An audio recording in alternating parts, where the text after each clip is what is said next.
Well, we've spent almost a week now. In fact, today will be the 7th day that we've talked about being a farmer. Yes, God has given us a role, and that helps us to understand why we're here. So life does have a purpose. And if we feel that it doesn't, it's because we've failed to see what God has given us to do. And he makes it very clear by showing us the farmer who plows, the farmer who works hard, the farmer who plants, the farmer who waters, the farmer who weeds, the farmer who waits and waits and waits. That's what we're doing. And ultimately comes the harvest. And with the harvest comes the reward. And that's what I want you to understand today. Yes, life is hard, and God knows that. He understands that, but he promised us this, that if we will do his work, he will reward us. And I believe that reward comes not only in this life, but in the life to come. So let me read to you a statement from 1 Corinthians chapter 9, verse 7, just the middle of the verse. Who plants a vineyard without eating any of the fruit? So the idea, of course, is this. Of course, the person who plants the vineyard gets to eat the fruit.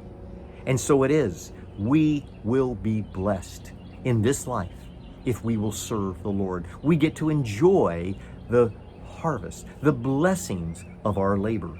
In fact, in 2 Timothy chapter 2, verses 6 and 7, it says this, it is the hardworking farmer who ought to have the first share of the crops. Think over what I say, for the Lord will give you understanding in everything. And so we have this hope that as we labor for the Lord, as we do the work that God has told us to do, we get to enjoy the harvest.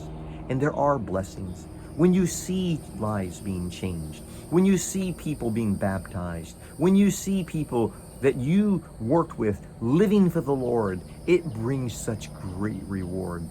So I want to encourage you to remember that the work of the Lord is hard. God knows that. That's why he gave us the analogy of the farmer. We may have this idea that farming is easy. You just sit on a tractor and drive around all day, but it's not that. It is hard, long, patient work, but it's rewarding work.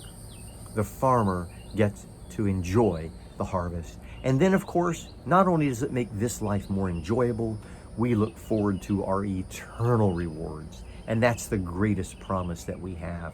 We may not see the harvest that we want to see in this world. We may not get to enjoy the fruits of our labor in the way that we want to. But we can know this, that in the end, there are eternal rewards. And so I close with this verse from the Apostle Paul.